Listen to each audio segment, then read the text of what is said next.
అందరికీ నమస్కారం. నేను మీ మిస్సమ్మ.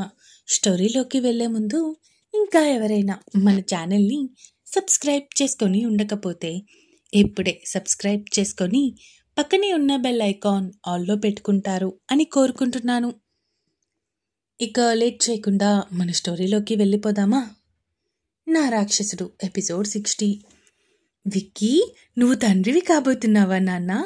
చాలా సంతోషంగా ఉందిరా అంటూ మనవడి నుదుటిన ముద్దు పెట్టుకుంటూ చెప్పారు ఆవిడ నవ్వు ఆనందం చూస్తూ విక్కీ కూడా సంతోషంగా ఫీల్ అయ్యాడు. ఇక కొంచెం సేపు మనవడితో టైం గడిపేసి అక్కడి నుంచి వెళ్ళిపోయారు భానుమతి గారు. ఆవిడ వెళ్ళిపోయాక తిరిగి భార్యకి ఫోన్ చేసి తనతో కొంచెం సేపు మాట్లాడి తన హెల్త్ గురించి కూడా తెలుసుకొని అప్పుడు కాల్ కట్ చేసి బయటికి వచ్చాడు విక్కీ. రాధిక తన పనులు కంప్లీట్ చేసుకుని కూతురి దగ్గరికి వెళ్ళింది. తన రూమ్లో మంచం మీద బోర్లా పడుకొని ఏడుస్తూ ఉంది నిహారిక, ఇలా లేచి కూర్చో అంటూ కూతుర్ని లేపి కూర్చోబెట్టింది. కూతురు ఏడుస్తూ ఉండటం చూసి, ఇలా ఏడుస్తారా చెప్పు ఎవరైనా? అయినా ప్రేమ అనేది ఒక్క వైపు కాదురా, 2 వైపుల నుంచి ఉండాలి. నువ్వు ప్రేమించిన బావ నిన్ను ప్రేమించకుండా ఉండి ఇద్దరూ పెళ్లి చేసుకుంటే అప్పుడు ఇద్దరూ లైఫ్ లాంగ్ నరకంలో బ్రతకాలి. ఇద్దరి మధ్య ప్రేమ ఉంటేనే ఆ జీవితం బాగుంటుంది. ఒకరు ప్రేమించినంత మాత్రాన సరిపోదు అంది రాధిక. నాలో ఏం తక్కువమ్మా? నేను అందంగా ఉండనా? పోనీ మంచిదాన్ని కాదా?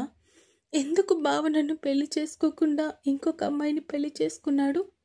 అడిగింది నిహారిక తల్లిని గట్టిగా హత్తుకొని వెక్కి వెక్కి ఏడుస్తూ. విక్కీ మనసులో నీ స్థానం ఏంటో తను క్లియర్గా చెప్పాడు కదమ్మా. తను నిన్ను తన చెల్లిలా అనుకుంటున్నాడు. మరి అలాంటి నీతో జీవితాన్ని ఎలా పంచుకుంటాడు? అడిగింది రాధిక. అదే, ఎందుకు నన్ను అలా చూడాలి? చిన్నప్పటి నుంచి నన్ను తన భార్యగా చూడొచ్చు కదా. అలా చూసుంటే నేను బావ లైఫ్లో బావ భార్య స్థానంలో హ్యాపీగా ఉండేదాన్నేమో అంది ఏడుస్తూ. అయ్యో, నీకెలా చెప్పాలి అనుకుంటూ ఆలోచిస్తూ ఉన్న టైంలోనే అక్కడికి వచ్చాడు విక్కీ. నిహారిక, చిన్న పిల్లలా ఏడుస్తున్నావా? అడిగాడు విక్కీ నిహారిక వైపు చూస్తూ. నిహారిక తన కన్నీళ్లు తుడుచుకొని విక్కీ వైపు చూస్తూ, నాతో మాట్లాడకు బావా, నాకు దూరంగా ఉండు. నేను అప్పుడైనా నిన్ను మర్చిపోతానేమో, లేదంటే నా మనసుకి చాలా కష్టంగా ఉంటుంది బావా అని వెక్కి వెక్కి ఏడుస్తుంది. నిహారిక, నిన్ను చిన్నప్పటి నుంచి చూసిన ప్రతిసారి నాకు చైత్రానే గుర్తొచ్చేది. నేను చైత్రతో ఎలా అయితే ఉండేవాడినో నీతో కూడా అలాగే ఉండేవాడిని.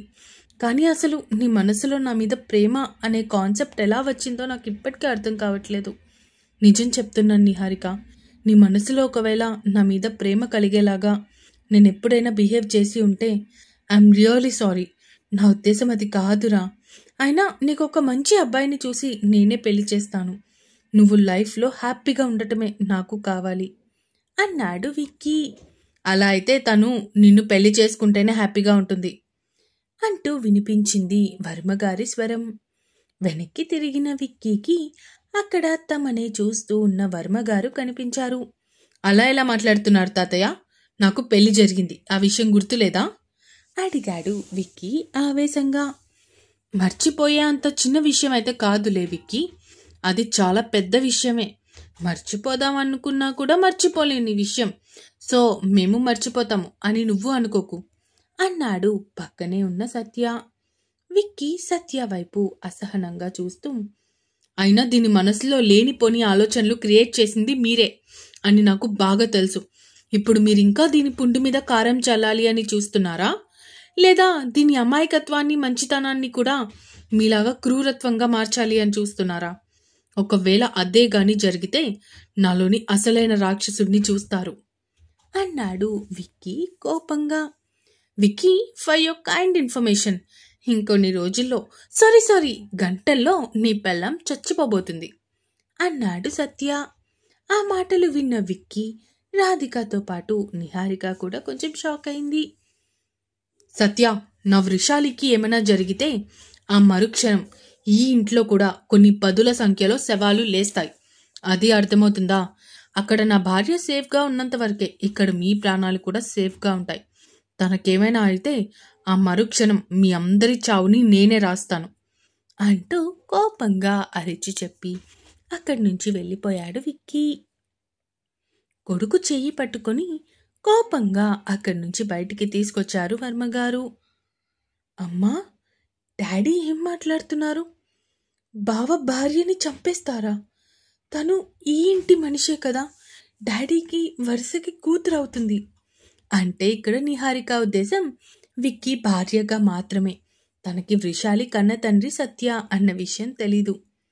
మీ డాడీకి కట్టుకున్న భార్య, కూతురు, అల్లుడు, కొడుకు అన్న వరుసలుండవు. కేవలం తండ్రి అన్న చెప్పింది మాత్రమే వేదం. వాళ్ళు ఎలా చెప్తే అలా ఆడే కీలుబొమ్మ నీ తండ్రి అంటూ విరక్తిగా చెప్పేసి అక్కడి నుంచి వెళ్ళిపోయింది రాధిక. అసలు బుర్రుండే మాట్లాడుతున్నావా సత్య? విక్కీ ఎలాంటి వాడో నీకు బాగా తెలుసు. అయినా కూడా పోయి వాడి ముందు నువ్వు ఎలా రివీల్ చేస్తావు? అంత ఆటలుగా ఉందా నీకు? కోపంగా అడిగారు వర్మగారు.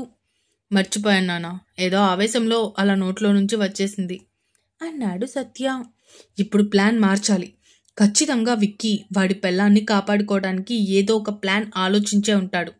సో ఇప్పుడు మనం మన ప్లాన్ మార్చాలి.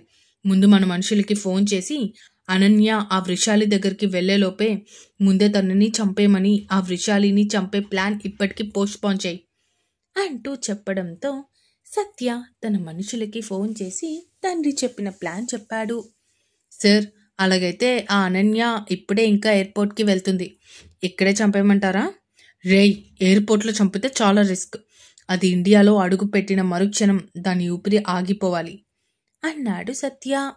అలాగే సార్ అంటూ కాల్ కట్ చేసి అనన్య వెనక్కే వెళ్లారు వాళ్ళు కూడా సైలెంట్గా. ఇక ఫ్లైట్ ఎక్కేశాక విక్కీని పెళ్లి చేసుకోబోతున్నా అన్న ఆనందంలో ఎగిరి గంతేస్తూ ఫ్రూటీని ఎలా చంపాలా అని ఆలోచిస్తూ ఉంది అనన్య. ఇక కొన్ని గంటలు సుదీర్ఘ ప్రయాణం తర్వాత ఎట్టకేలకు తను ఇండియా రీచ్ అయింది. ఎయిర్పోర్ట్ దగ్గర చెక్అవుట్ అయ్యి బయటికి వచ్చేసరికి క్యాబ్ బుక్ చేసుకుంది. అనన్య క్యాబ్ బుక్ చేసుకోవడం చూసి అటుగా వస్తున్న ఒక క్యాబ్ని ఆపించి బలవంతంగా వాడి దగ్గర నుంచి క్యాబ్ కీస్ లాక్కొని వాటిని కొట్టేసి ఆ క్యాబ్లో అక్కడి నుంచి అనన్య దగ్గరికి వచ్చారు. క్యాబ్ బుక్ చేసుకుంది మీరేనా? అడిగాడు అతను. అవును, నేనే బుక్ చేసుకున్నా అంటూ కార్ నెంబర్ కూడా అబ్జర్వ్ చేయకుండా లోపలికి వెళ్ళి కూర్చుంది. తను కూర్చోవడమే ఆలస్యం అన్నట్టు క్యాబ్ డోర్స్ లాక్ చేసి కార్ స్టార్ట్ చేశాడు. హలో, ఓటీపీ అడగలేదు? అడిగింది అనన్య అనుమానంగా. పైకి పోయేదానివి ఓటీపీ ఎందుకులే అన్నాడు అతను వంకరగా నవ్వుతూ. ఏ, ఎవరు మీరు? అడిగింది అనన్య భయంగా. నీ పాలిట యమబట్టులం అంటూ తనని ఒక నిర్మానుష్యమైన ప్లేస్లోకి తీసుకొని వెళ్ళి కార్ ఆపారు. కార్ డోర్స్ ఓపెన్ చేయడానికి చూసింది కానీ డోర్స్ ఎంతకీ ఓపెన్ అవ్వడం లేదు. హ్యాపీ జర్నీ, సేఫ్గా వెళ్ళు అంటూ తన గన్కి సైలెన్సర్ పెట్టుకొని తను రియాక్ట్ అయ్యేలోపే తన బాడీలో వరుస పెట్టి బుల్లెట్ల వర్షం కురిపించారు. 2 బుల్లెట్లు శరీరంలోకి వెళ్ళాక 3వ బుల్లెట్ వెళ్లే గ్యాప్లోనే తన తుది శ్వాస విడిచింది అనన్య. ఆ గన్ మ్యాగజైన్లో ఉన్న బుల్లెట్స్ అన్నీ అనన్య బాడీలోకి దింపేసి తను పూర్తిగా చచ్చింది అని కన్ఫర్మ్ చేసుకున్నాక అప్పుడు తన ఫోటో తీసి సత్యకి వాట్సాప్లో షేర్ చేసి అప్పుడు కార్ డోర్స్ అన్లాక్ చేసి అనన్యాని బయటికి తోసేసి అక్కడి నుంచి తిరిగి వెళ్ళిపోయారు. ఇక్కడ విషయం తెలుసుకున్న సత్య తన తండ్రి దగ్గరికి వెళ్ళి, డాడీ, ప్లాన్ సక్సెస్, అనన్య చచ్చింది, ఇప్పుడు ఆ వృషాలిని ఏం చేద్దాం అడిగాడు సత్య. కంగారు పడకు సత్య, నీ అన్న ఇంకొక 2 గంటల్లో వస్తున్నాడు, అప్పుడు వాడే చెప్తాడు అంటూ అక్కడి నుంచి వెళ్ళిపోయారు వర్మగారు. ఇక భూషణ్ రాక కోసం ఎదురు చూస్తూ ఉన్నాడు సత్య. ఇంకా ఉంది. ఈ ఎపిసోడ్ ఎలా అనిపించిందో కామెంట్స్ రూపంలో తెలియజేస్తారు అని కోరుకుంటున్నాను. అలాగే సబ్స్క్రైబ్ చేసుకోవడం మాత్రం మర్చిపోకండి. ఇక ఉంటాను. Bye bye.